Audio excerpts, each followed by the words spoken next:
तो last video में हमने देखा था कि हम अपने एएम सिग्नल को कैसे सेटअप करेंगे अपने क्लेस्ट्रॉन पावर सप्लाई से अपने सीआरओ पे। अब हम उसी सिग्नल का फ्रीक्वेंसी कैलकुलेशन करेंगे। जो माइक्रोवेव सिग्नल हमने जनरेट किया है यहाँ पे, उसकी फ्रीक्वेंसी देखेंगे कि फ्रीक्वेंसी क्या क्या है।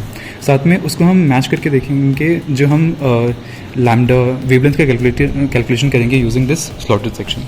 तो पहले हम अपने डीआरएफ मीटर से, ये डीआरएफ का मतलब होता है डायरेक्ट रीडिंग फ्रीक्वेंसी मीटर है, इससे हमें फ्रीक्वेंसी पता चल जाएगी हमारे माइक्रोवेव सिग्नल की क्या फ्रीक्वेंसी है। उसके बाद हम इस स्लॉटेड सेक्शन से वेवलेंथ कैलकुलेट करेंगे, गाइड वेवलेंथ, और उसके करस्पॉन्डिंग हम फ्री स्पेस वेवलेंथ कैलकुलेट करेंगे। देन इन दोनों फ्रीक्वेंसीज़ को मैच करके देखेंगे कि कितनी हमारी फ्रीक्वेंसी आ रही है। तो डीआरएफ मीटर का यूज़ करना हो तो यहाँ पे हम देखेंगे इसके पीछे एक सर्कुलर नॉब है जिसको हम रोटेट करेंगे और देखेंगे यहाँ पे हम रीडिंग देखेंगे और साथ में हम अपने सीआरओ पे देखेंगे।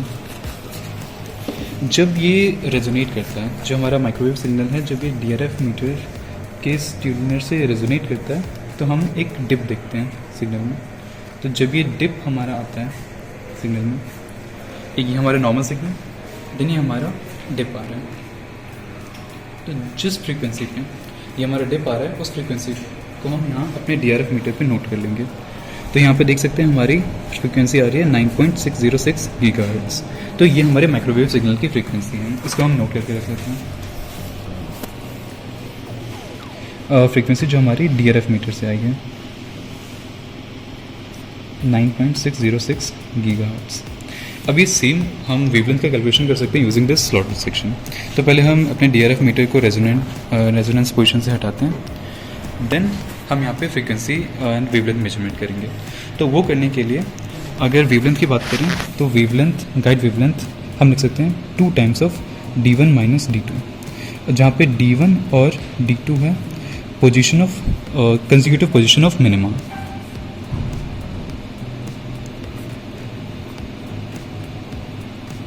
तो जो हमारा एम सिग्नल है उस एम सिग्नल में हम मिनिमा अचीव करेंगे और 2 कंसेक्यूटिव मिनिमा के बीच का जो डिस्टेंस है वो हमारा D1 और D2 पोजीशन नोट करेंगे। देन इन दोनों का डिफरेंस ले लेंगे तो हमारा गाइड वेवलेंथ आ जाएगा।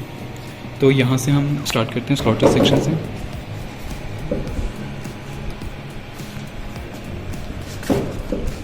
स्लॉटेड सेक्शन से स्टार्ट करते हैं।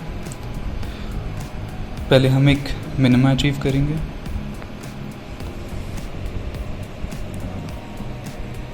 हमने एक मिनिमा अचीव किया।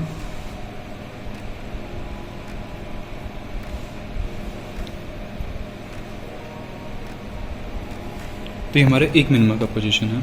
अब इस मिनिमा की पोजीशन को हम नोट करेंगे अपने वर्नियर कैलिपर्स से। अब हम देखते हैं हमारी रीडिंग क्या है। तो रीडिंग देखने के लिए हमारा मेन स्केल और ये हमारा वर्नियर स्केल। तो हम देखेंगे कि ये हमारा वर्नियर स्केल का 0 मेन स्केल की किस रीडिंग को क्रॉस कर रहा है। तो अगर हमें D1 की रीडिंग लेनी है तो इसको हम लिखेंगे main scale reading plus vernier scale reading into इसका लीस्ट काउंट जो कि 0.01 होता है इन सेंटीमीटर्स। तो हम देखेंगे पहले मेन स्केल रीडिंग नोट करते हैं। तो ये यहाँ से 10 और यहाँ पे देख पाएंगे 10.8 को क्रॉस कर रहा है। तो मेन स्केल रीडिंग हमारा हो गया 10.8 प्लस वर्नियर स्केल रीडिंग की बात करें तो हमें देखना है कि ये वर्नियर स्केल और इन दोनों में बेस्ट कोइंसाइडिंग कौन सा है।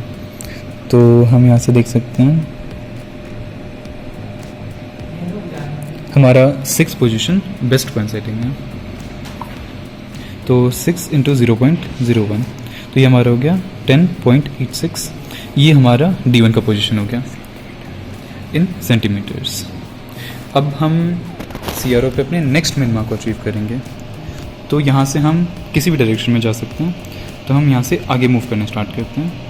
तो हमारा मिनिमा के बाद मैक्सिमा आएगा, ये मैक्सिमा पोजीशन। देन अगेन यहाँ से हमारा नेक्स्ट मिनिमा पोजीशन। तो ये हमारा नेक्स्ट मिनिमा पोजीशन, इसको भी हम यहाँ पे नोट कर लेंगे। तो यहाँ पे D2 के लिए मेन स्केल रीडिंग की बात करें तो हमारा है 12.1 प्लस वर्नियर्स की रीडिंग की बात करें तो बेस्ट कोइंसाइडिंग हमारा है 8th पोजीशन इंटू 0.01, तो ये हमारा आ जाएगा 12.18। यहाँ से हम D1 माइनस D2 फाइंड कर लेंगे, जो कि 12.18 माइनस 10.86 होगा, जो कि यहाँ से नॉर्मली आ सकते थे। तो ये 2.02 के अराउंड आ रहा है, 2.02। तो ये हमारी रेंज ठीक है, ऑलमोस्ट 1.9 से 2.2 तक अगर हमारी रेंज आती है तो ये परफेक्ट रेटिंग है। देन यहाँ से लैम्डा जी हम कैलकुलेट कर लेंगे 2 into D1 minus D2 that is 2.02 in centimetre, that is 4.04 centimetre. इसको मिलीमीटर में लिखना हो तो 40.4 मिलीमीटर भी लिख सकते हैं। ये हमारा गाइड वेवलेंथ है। और अगर हमें फ्री स्पेस वेवलेंथ कैलकुलेट करना है दैट इज़ लैम्डा, तो इसका फॉर्मूला होता है 1 by lambda is equals to 1 by lambda G square plus 1 by lambda C square. तो हमें गाइड वेवलेंथ पता चल गया यहाँ हमारे स्लॉटर सेक्शन से। देन हमें लैम्डा सी कैलकुलेट करना है, तो लैम्डा सी का फॉर्मूला होता है 2/√m by n square plus m by a, n by a का whole square plus n by b का होल स्क्वायर। तो हमारा जो ये क्लिस्ट्रॉन पावर सप्लाई है ये TE10 मोड में काम कर रहा है, TE10 मोड। तो यहाँ पे m की वैल्यू 1 है और n की वैल्यू 0 है। तो यहाँ से हमारा free space cut off wavelength आ जाता है 2 टाइम्स ऑफ a, और a की डायमेंशन हमें गिवन होती है विच इज़ 22.86 मिलीमीटर। तो यहाँ से 22.86 इंटू 2 करेंगे तो 45.72 मिलीमीटर हमारा कट ऑफ वेवलेंथ आ गया। तो हम यहाँ पे फॉर्मूला में पुट कर देंगे cut off wavelength, then guide wavelength जो हमारा ये आया है, तो यहाँ से लैम्डा की कैलकुलेशन हो जाएगी। एक बार हम लैम्डा फाइंड आउट कर लेंगे, देन यहाँ से हम फ्रीक्वेंसी फाइंड आउट कर सकते हैं यूजिंग सी वाई लैम्डा, और जो फ्रीक्वेंसी हमारी यहाँ पे आएगी इस फ्रीक्वेंसी को हम अपने इस फ्रीक्वेंसी के साथ मैच करके देख सकते हैं, ऑलमोस्ट सिमिलर आनी चाहिए। तो हमने इस एक्सपेरिमेंट में पहले DRF मीटर का यूज़ करके हम माइक्रोवेव फ्रीक्वेंसी फाइंड की, देन हमने स्लॉटर सेक्शन का यूज़ करके वेवलेंथ फाइंड की। वेवलेंथ फाइंड करने के लिए हमें सबसे पहले गाइड वेवलेंथ फाइंड करना है, जो कि होगा 2 times of D1 minus D2। Then हमें कट ऑफ वेवलेंथ फाइंड करना है, जो कि TE10 मोड के लिए 2 टाइम्स ऑफ A है। A की डायमेंशन हमें गिवन है 22.86 मिलीमीटर, तो यहाँ से कट ऑफ वेवलेंथ आ गया, गाइड वेवलेंथ हमारे पास आ गया। देन इस फॉर्मूला में हम वैल्यू पुट करके free space wavelength lambda calculate करेंगे, देन यहाँ से फ्रीक्वेंसी कैलकुलेट करेंगे।